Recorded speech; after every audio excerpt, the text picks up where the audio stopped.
Hello everyone, James with you with another movie, or I should say a two-pack movie box set, and that would be 102 Dalmatians, along with 101 Dalmatians.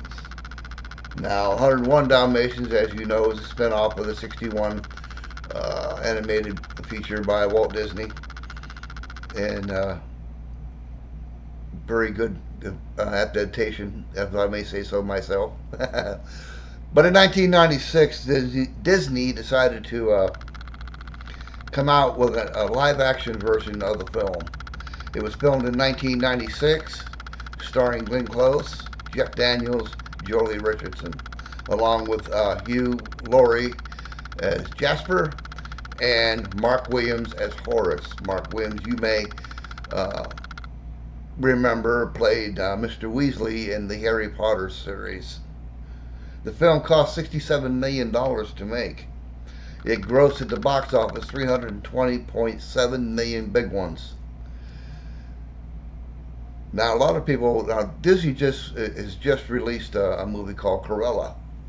Uh, a lot of people believe that Cruella will be the prequel to 101 Dalmatians. In other words, it happened before uh, Dalmatians.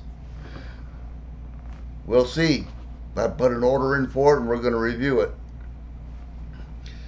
Now, the 102 Dalmatians, again filmed in 2000, is the sequel to 101 Dalmatians. Again, starring Glenn Close.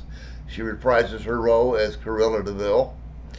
Also, Alice Evans is Chloe, Lone Gufford as Kevin, Tim McEnany as Alonzo, who was in the first one as her butler, if you remember their scenes together. And of course, Glenn Close as Cruella. The film grossed 183 million, point six. That's like 183,600,000 dollars at the box office. Uh, it's kind of strange because the budget to make the film was like 85 million. They fell short of the glory there. Didn't do as well, I guess, as the first one, but this is years later, so I'm sure they made up for it some way.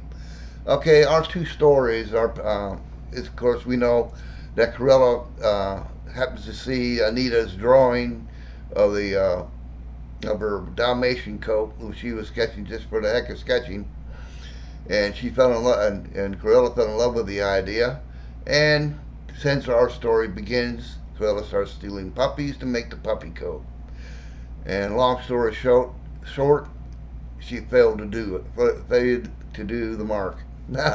Forgive me for being tongue tied, people. I just uh, one of the perks of waking up without a cup of coffee and trying to do a video. Part two, 102 Dalmatians finds us with a whole set of new characters. Uh, Krilla is being released from prison after one of the psychiatrists in there thinks he's invented a way to stop her and change thought patterns of criminals. Anyway, Chloe is a probation officer, and Leon McGuff is he's out to save the world. He's out to save all the doggies, and somehow, well, their paths get intertwined because they both like dogs. Of course, Tim McEnany's back as Alonzo, and here we go with the film, and once again, Corella hears the big bings of Big Ben and sets her back off into her evil ways, and she conspires her way to make that puppy coat, and hooking up with Jean Pierre from Paris, France, a fellow fashion designer. They try to do the same thing that Corella did in the first movie: get the puppies, get the fur, and make the coat. And of course, their plans have faults, big faults. But I hope that you will enjoy these two action adventures from Walt Disney and add them to your collection. If you haven't got them yet, I suggest you go get them. You can get them on Amazon.com or at your favorite CD store or DVD store. Until next time, I'm James with James's Classic Movies. Have a nice day.